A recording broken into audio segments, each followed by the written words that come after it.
नमस्कार, आप देख रहे हैं न्यूज टुडे। मैं हूं आपके साथ चिराग सुखीजा। चलिए रुक कर लेते हैं इस वक्त की बड़ी खबर का। विकास के साथ साथ रेलवे सेवाओं का विस्तार मेरी प्राथमिकता। सुनीता दुग्गल सांसद। आज सिरसा लोकसभा सांसद सुनीता दुग्गल ने एक प्रेस वार्ता करके कहा कि केंद्र सरकार की ओर से चलाई जा रही योजनाओं का लाभ लोगों को पारदर्शी तौर से मिल रहा है। उन्होंने कहा कि सिरसा को लेकर वे हमेशा तत्पर रहते हैं। आगामी मानसून सत्र में भी सिरसा के विकास कार्यों को केंद्र में रखेगी। सांसद मंगलवार को एक प्रेस वार्ता को संबोधित कर रही थी।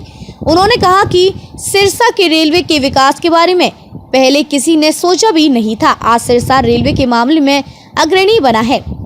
इसी कड़ी में सिरसा रेलवे स्टेशन को अमृत स्टेशन के तौर पर चिन्हित किया गया है, जो कि हमारे लिए सौभाग्य की बात है। योजना के तहत रेलवे स्टेशन का नवीनीकरण किया जाएगा, जिसका कार्य दिसंबर तक पूरा हो जाएगा। उन्होंने कहा कि उनका प्रयास है कि सिरसा को चंडीगढ़ से रेलवे के माध्यम से जोड़ा जाए। इसके लिए वे लगातार प्रयासरत हैं। उन्होंने कहा कि सीएम घोषणा कार्यों को जल्द से जल्द पूरा किया जा सके, इसके लिए वे स्वयं मुख्यमंत्री से बात करेंगी। इस कड़ी में सिरसा के मेडिकल कॉलेज का जल्द ही निर्माण शुरू होगा। इससे सिरसा व आसपास क्षेत्र के लोगों को इसका फायदा होगा। उन्होंने कहा कि गांव आशाखेड़ा, तेजाखेड़ा व चौटाला गांव में फूड प्रोसेसिंग पार्क बनाए जा रहे हैं। इससे जहां किसानों को लाभ होगा, वहीं युवाओं को रोजगार के अवसर मिलेंगे। उन्होंने कहा कि नेशनल हाईवे पर ओवरब्रिज बनने से सड़क दुर्घटनाओं में कमी आई है।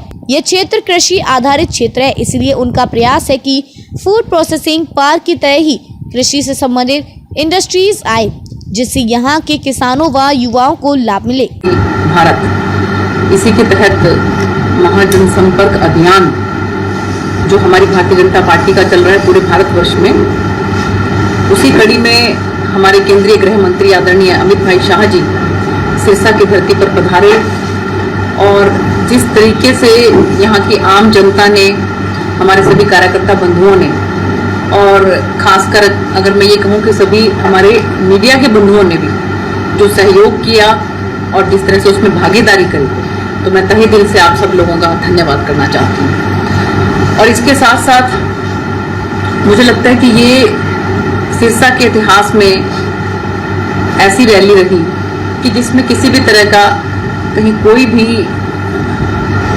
जो वहाँ पर आम जनमानस उपस्थित था, उसमें किसी भी तरह का कहीं कुछ ऐसा नजर नहीं आया कि उनको कहीं कोई परेशानी है या कोई दिक्कत है। सबके सब जो है इतना रिस्पॉन्सिव थे कि जो भी हमारे केंद्रीय गृह मंत्री जी उनसे बात कर रहे थे तो उसको वो बहुत अच्छे तरीके से रिस्पॉन्ड कर रहे थे। तो इतनी रिस्पॉन्ड करने वाली जो गैदरिंग है, उससे माननीय गृह मंत्री जी भी बहुत खुश होकर गए और माननीय प्रधानमंत्री नरेंद्र मोदी जी के नेतृत्व में जो 9 वर्ष हमारी सरकार के पूरे हुए हैं, उनमें हमारा लेखा जोखा 9 साल में क्या रहा, वो हमने आम जनता के सामने प्रस्तुत किया।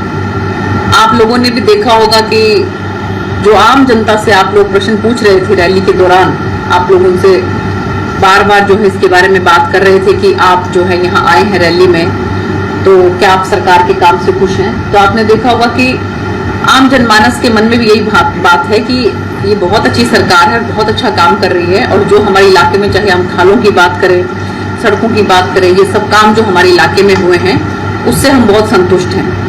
और उसी के लिए हम लोग यहाँ पर केंद्रीय गृह मंत्री अमित भाई शाह जी को देखने के लिए और उनके ओजस्वी विचारों को सुनने के लिए यहाँ पर आए हैं। तो मैं संयोजक होने के नाते सभी हमारे कार्यकर्ता बंधुओं का, सभी हमारे ज्येष्ठ और श्रेष्ठ वरिष्ठ नेताओं का और आम जनमानस का, जो सिरसा की आम जनता है, उनको तहे दिल से धन्यवाद करना चाहती हूँ।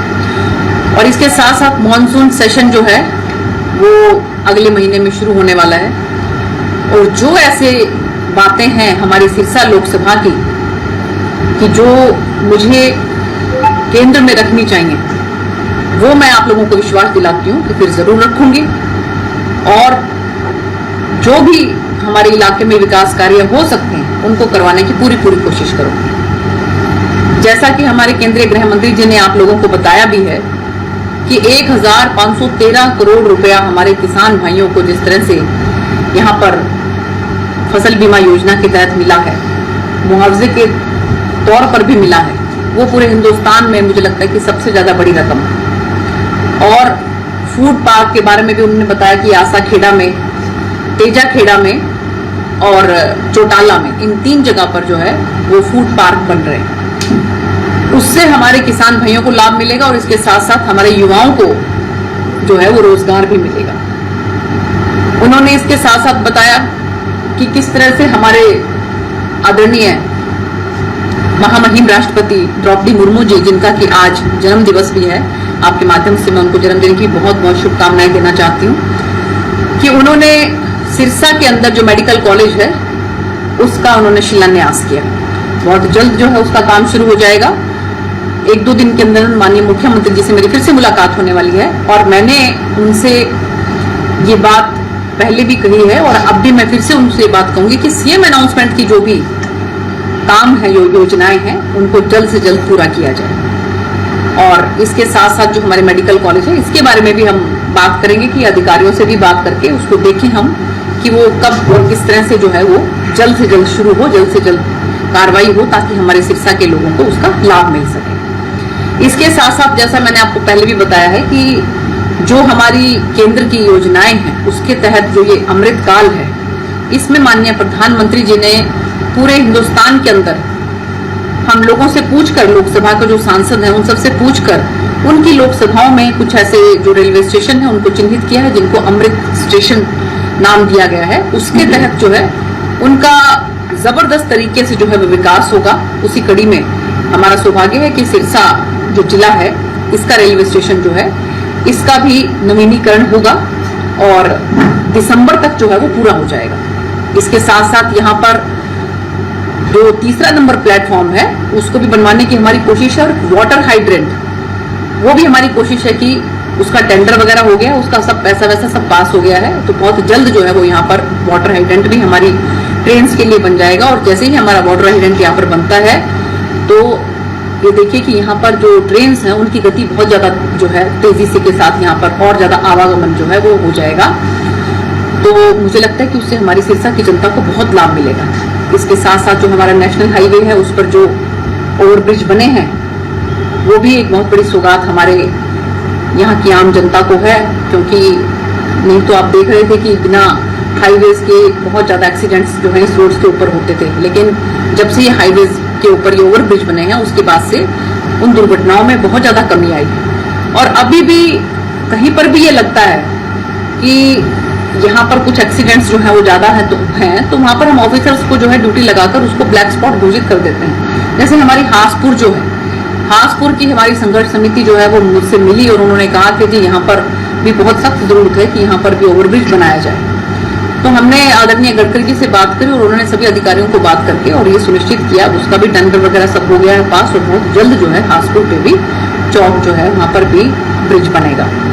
तो इसी तरीके से हम लोग कोशिश करते हैं कि आम जनता जो है उसके लिए जितना भी हम सरकार की तरफ से कर सकते हैं वो करने की कोशिश करते हैं। हम साथ के साथ साथ जो योजनाएं हैं सबकी सब जो है वो आम जनमानस के लिए योजनाएं हैं। आयुष्मान की बात करें, हम आवास योजना की बात करें, तो ये सब योजनाएं जो हैं इन 9 वर्षों में, पिछले 9 वर्षों में माननीय प्रधानमंत्री नरेंद्र मोदी जी के नेतृत्व में सब चल रही हैं। तो उसी के लेखे जोखे को लेकर हमारे केंद्रीय गृह मंत्री आदरणीय अमित शाह जी आए हैं और उनकी जो ये जनसभा हुई थी तो उसको सभी ने बहुत सराहा है। आप सब लोगों का भी उसके लिए बहुत बहुत धन्यवाद। तो ये थी आज की कुछ अहम खबरें। फिलहाल इस बुलेटिन में बस इतना ही। अगर आपने अभी तक हमारे YouTube चैनल को सब्सक्राइब नहीं किया है तो सब्सक्राइब कर लीजिए, Facebook पेज को लाइक कर लीजिए ताकि हर खबर आप तक सबसे पहले पहुंचती रहे। देखते रहिए न्यूज़ टुडे।